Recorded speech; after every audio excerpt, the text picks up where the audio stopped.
Right now, let's talk about, well, what we can talk about, because what you can talk about in the workplace rather depends on where you work. I would suggest, for instance, that if you work at the BBC, you probably shouldn't mention that you're a Brexiteer, because they don't seem to like this. Evidence for this is doing a TV show there once and a cameraman whispering at me, "Oh, well done, keep up the good work, but I don't want anyone else to know I'm a Brexiteer because they wouldn't speak to me again."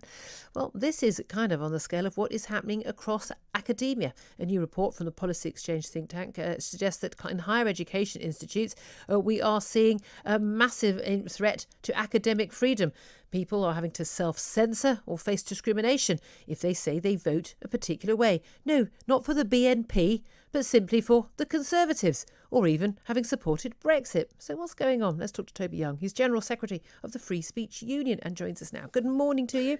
Good morning, Julia. Toby, I must stress at this point, I'm a member of the Free Speech Union, and proudly so. I'm very pleased that you set this up to start protecting some of our freedom. We often talk about diversity in many different areas, whether it's in the media and politics or indeed in academia. But the one thing we are not seeing these days is diversity of opinion in many of these places. What's happening in our universities right now?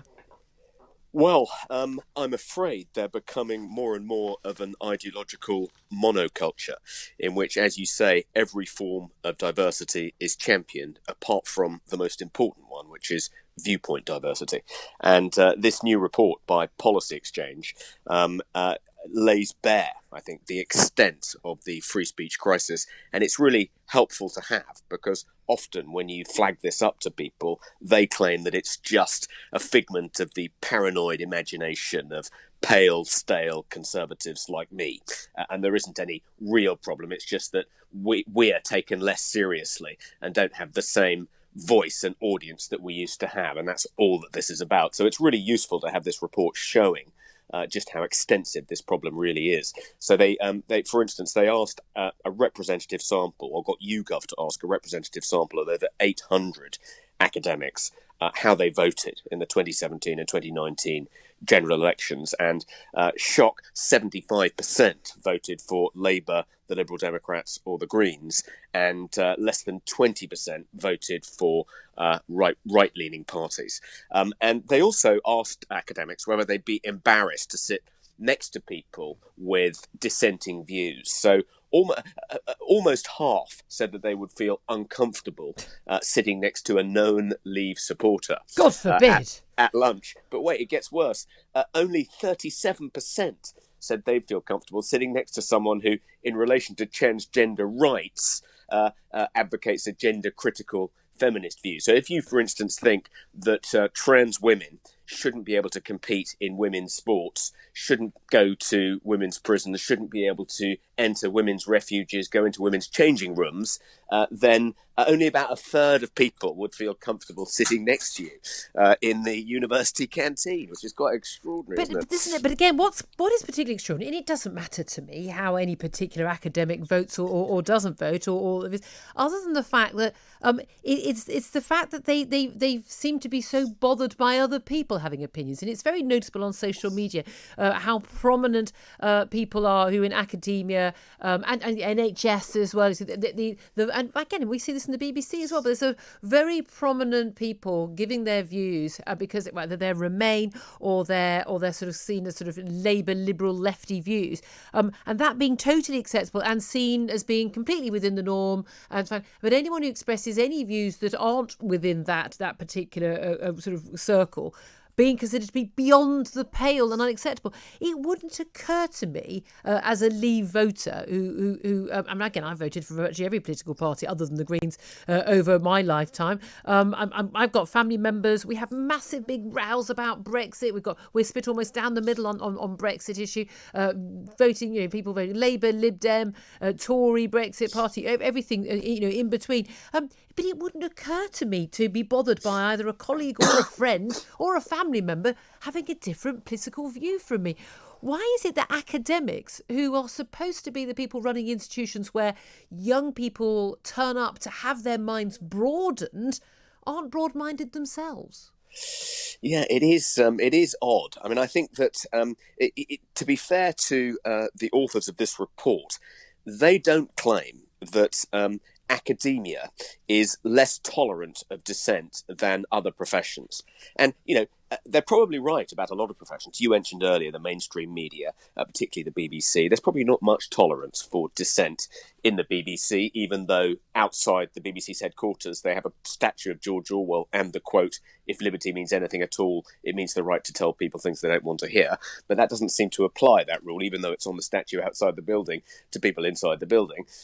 It's probably true of the arts too, the arts and culture sector. There was a survey last year by an organisation called Arts Professionals, in which they asked thousands of people in the arts whether they self-censored for fear of damaging their careers if they didn't conform to the kind of prevailing progressive orthodoxies. And something like 80% said that they self-censored. So I don't think it's just academia, but it is a particular problem in academia because, universities are places, as you say, where we are supposed to be challenged, where we're supposed to broaden our minds, consider different arguments, and not just be bombarded with one particular point of view and penalised if we dissent from it. Well, this is it. I can understand if you want to say that we shouldn't actually have people discussing their political views at work, and there may be circumstances where you could argue that that's not appropriate. I have to say, I don't want teachers discussing their political views with children in the classroom. I've got a darn good idea what most of them are. But if we are going to have only one side self-censoring, then that does speak to there being a big problem. And particularly, though, what is bizarre is it's not people with outlandish, far extreme views who are self-censoring. It's people whose views are, as you can see from the last few general elections and the Brexit votes, the mainstream opinion in this country. And whether it's on something like the issue of Brexit or, say, the trans issue, most of these viewpoints that people feel they have to self-censor are the majority opinion of people in this country. Yeah, that's right. I think when often when you tell people about the free speech crisis at British universities, they think that you're talking about people with really extreme, hateful views, not being allowed to talk, being no platformed.